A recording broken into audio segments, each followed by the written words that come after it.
ইয়ার পড়াশোনা করার জন্য আপনার কত টাকা খরচ হয়েছে, আপনি কিভাবে শুরু করেছেন আমাদের সাথে শেয়ার করবেন। এই প্রশ্নগুলোই আমি মূলত আমার লাস্ট যে ভিডিও সেগুলো থেকে পেয়েছি এবং ইভেন আমাকে অনেকে ইনবক্সও করছেন।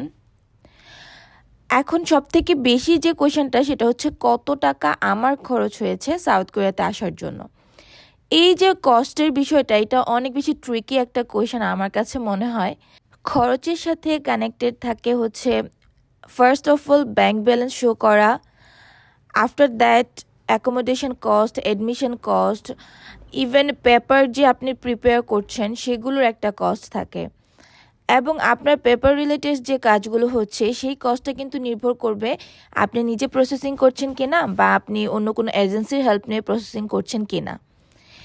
আমি যেহেতু আমার প্রসেসিংটা আমার নিজের পরিচিত এবং আপন মানুষের মাধ্যমে করেছি, তাই আমার কস্টটা কিন্তু অনেক বেশি কম হয়েছে, যেটা হয়তো বা যিনি কোনো স্পেসিফিক এজেন্সির মাধ্যমে করবেন তার কিন্তু হবে না, সেম হবে না। বিদেশে পড়াশোনা করার জন্য প্রথমে যে খরচটা হয় সেটা হচ্ছে আইএলটিএস করার জন্য। এখন আমি যখন আইএলটিএস করেছি আমার মোস্ট প্রবাবলি 18 থেকে 20 এরকম একটা অ্যামাউন্ট আইএলটিএসের জন্য খরচ হয়েছে। অবশ্যই আপনি কনফার্ম যে ইনফরমেশনটা সেটা তাদের ওয়েবসাইটে গেলেই আপনাকে শো করবে, মানে এখন কত টাকা আছে। এবং তারপর শুরু হয় পেপারের প্রসেসিংগুলোর জন্য কস্টিং। এটার মধ্যে ইনক্লুডেড থাকে অ্যাটাস্টেশন করার জন্য একটা টাকা নিয়ে থাকে, খুবই অল্প পরিমাণ। তারপরে গিয়ে যার মাধ্যমে করাচ্ছেন সেই ব্যক্তির একটা চার্জ থাকবে, ট্রান্সপোর্টেশন কস্ট থাকবে। তো এগুলোর পরে আসে ব্যাংক ব্যালেন্স শো করা, যে দেশে যাচ্ছেন সেই দেশের রিকোয়ারমেন্টস অনুযায়ী।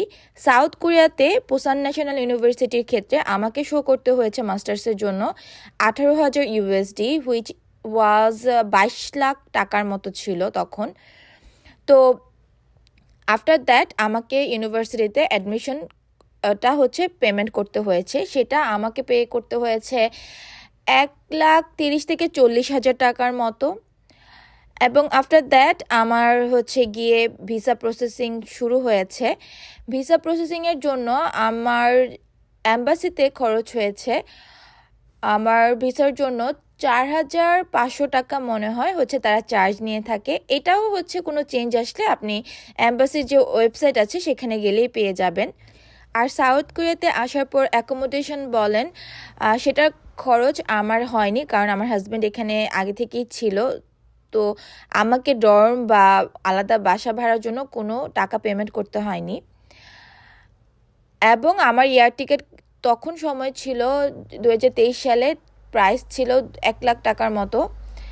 সো কেউ আপনাকে স্পেসিফিকলি আসলে বলতে পারবে না যে আপনার 10 লাখ টাকা খরচ হবে বা আপনার গিয়ে আরও কম হবে, এরকমটা আসলে বলাটা একটু মুশকিল। বাট হ্যাঁ, আপনার অ্যারাউন্ড একটা হিসাব আপনি বের করে নিতে পারেন যে এত থেকে এত লাখ টাকার মতো একটা প্রিপারেশন আপনাকে রাখতে হবে।